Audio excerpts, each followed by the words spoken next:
আসসালামু আলাইকুম। আমি রুনা ব্লগস এন্ড কিচেন থেকে বলছি। আপনাদের জন্য খুবই একটা মজার রান্না নিয়ে আসলাম। সেটা হলো রুই মাছ দিয়ে পেঁপে দিয়ে রান্না করেছি, এবং কিভাবে রান্না করেছি তা আপনারা দেখতে পাবেন। এই যে আমি বড় একটা রুই মাছ এনেছিল, সেটাকে আমি ভালো করে লবণ আর দিয়ে ধুয়ে নিয়েছি। এক সাইডে আমি বসিয়ে দিয়েছি পেঁপে হতে একটু সময় লাগে। আপনারা যদি ইচ্ছে হয় সিদ্ধ করে নেবেন, হালকা সিদ্ধ করে নিলেও চলবে, তবে আমি করি নাই।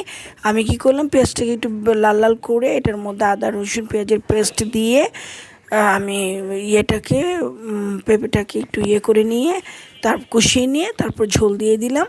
এখন পেঁপেটা হচ্ছে, আর আমি খুব কম সময়ে ঢাকনা দিয়ে রান্না করি। ফার্স্টে কিছুক্ষণ ঢাকনা দিয়ে রেখে এরপরে উঠিয়ে ফেলি।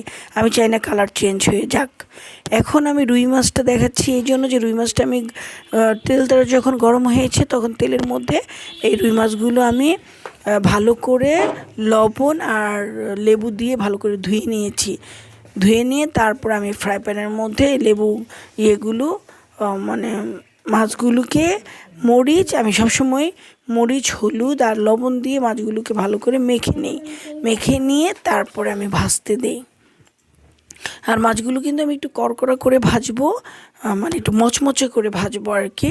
এটা শুধুও খেতে ভালো লাগবে, আবার শুকনো মরিচটা ভেজে খেতে মজা লাগবে। যে যেভাবে খেতে চান খেতে পারবেন। তবে আমি পেঁপে দিয়ে কেন দেখাচ্ছি, পেঁপেটা আসলে সচরাচর আমরা কিন্তু খুব কম সময় খাই। পেঁপেটা আমরা মনে করি কি যারা রুগী তারা খায়। আসলে পেঁপেটা সবার পেটের জন্য খুবই ভালো একটা খাবার। এটা ভালো একটা তরকারি বলা চলে। এখন এই জন্য আমি পেঁপেটাকে কী করলাম, বড় রুই মাছ দিয়ে মজা করে রান্না করলাম। কাঁচামরিচ দিয়ে দিলাম কতগুলো। এখন ওদিক দিয়ে আমার পেঁপে হচ্ছে, এদিক দিয়ে আমার রুই মাছগুলো আমি উল্টে পাল্টে দিলাম, কারণ আমি একা ভিডিও করতেছি। আর হলো এই জন্য আমি পুরোপুরি ঠিকভাবে আপনাদের দেখাতে পারিনি, তবে আমি প্রসেসটা আপনাদের বলে দিলাম। এভাবে আপনাকে রান্না করে খাবেন। আর রুই মাছ দিয়ে খেতে কিন্তু দারুণ মজা লেগেছিল। আপনারাও খেয়ে এভাবে দেখবেন, রুই মাছ দিয়ে বারবার খেতে ইচ্ছে করবে। আর বাচ্চাদেরও পেঁপেটা খুব ভালো পেটের জন্য, যাদের পেটে একটু প্রবলেম মানে একটু সমস্যা আছে তাদের পেঁপে খাওয়াবেন।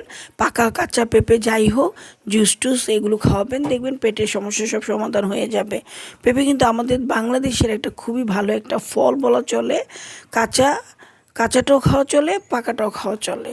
তো আমি কাঁচাটা দিয়ে একটু রান্না করব, এই জন্য আমি আপনাদের দেখাচ্ছি যে আজকে আমি রুই মাছ দিয়ে পেঁপে দিয়ে রান্না করছি।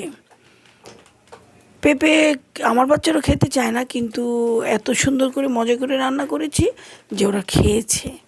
আর বড় রুই মাছ তো খেতে মজা লেগেছে, আর রান্নাটাও খুব ভালো হয়েছিল। এইভাবে রান্না করবেন। আর যারা ধনেপাতা দিবেন তারা দিয়ে দিন। আমার ছিল না বিধায় আমি ধনেপাতাটা দিতে পারিনি। তা আপনারা ধনেপাতাটা দিয়ে তারপর নামিয়ে ফেলবেন, আর হয়ে যাবে মজার তরকারি। এভাবে মজার তরকারিটা খাবেন। তো খুব মজা লাগবে, খুব ভাল লাগবে। আর এই দেখেন রুই মাছগুলোকে আমি একটু ভালো করে ভেজে নিচ্ছি, একটু কড়কড়া করে ভেজে নিব। এটা কিন্তু আপনারা শুধু ভাত দিয়ে খেতে পারেন, বাচ্চাদের শুধুই ভাত দিয়ে মেখে দিলে বাচ্চারা খেয়ে ফেলবে। মানে বাচ্চাদের জন্য যে কোনো ওয়েতে রান্না করবেন যেন ওরা খেতে পারে, মজা করে খায়। ঝাল না খেলে ঝাল দিবেন না। আমি কি করলাম, একটু জিরার গুঁড়া দিয়ে দিলাম। আমি সাধারণত পেঁপেতে জিরার গুঁড়াটা দেই, তো জিরার গুঁড়োটা দিলে আমার খেতে খুব মজা লাগে। একটা ফ্লেভার আসে জিরার, এটা খুব ভাল লাগে, খুব সুস্বাদু হয়। তাই আমি লাস্টে একদম জিরার গুঁড়োটা দিয়ে দিলাম। আর সব মশলা হালকা হালকা দিবেন।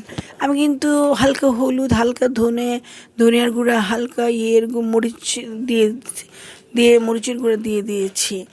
অনেকে মরিচের গুঁড়াটা দেয় না, আমি একটু দিলাম কালারের জন্য, আর কিচ্ছুর জন্য না। ঝাল তেমন হবে না, কাঁচামরিচ দিয়ে দিয়েছি, হালকা ঝাল হবে। এটা হালকা ঝাললেই খেতে মজা লাগে। পেঁপে কিন্তু বেশি ঝাল খেতে মজা লাগে না। যেমন লাউ, পেঁপে, শসা, তারপর ঝিঙা, কইডা, তারপরে হলো দুন্দুল, চাল কুমড়া এই যাবতীয় তরকারিগুলো হালকা ঝালটাই বেশি মজা লাগে, বেশি ঝালটা এত টেস্ট লাগে না খেতে। তো হয়ে গেল আমার রান্না প্রায়। আপনারা এইভাবে রান্না করে খাবেন, ভালো করে পেঁয়াজ দিয়ে সব কিছু মশলা দিয়ে আগে কষিয়ে নেবেন পেঁপেটা, তারপরে ঝোল দিয়ে দিবেন, হতে থাকবে। এদিক দিয়ে মাছ ভেজে ফেলবেন, মাছ দিয়ে তারপরে মাছগুলোকে একটু কিছুক্ষণ রেখে দিবেন তরকারির সাথে। হয়ে গেল রান্না।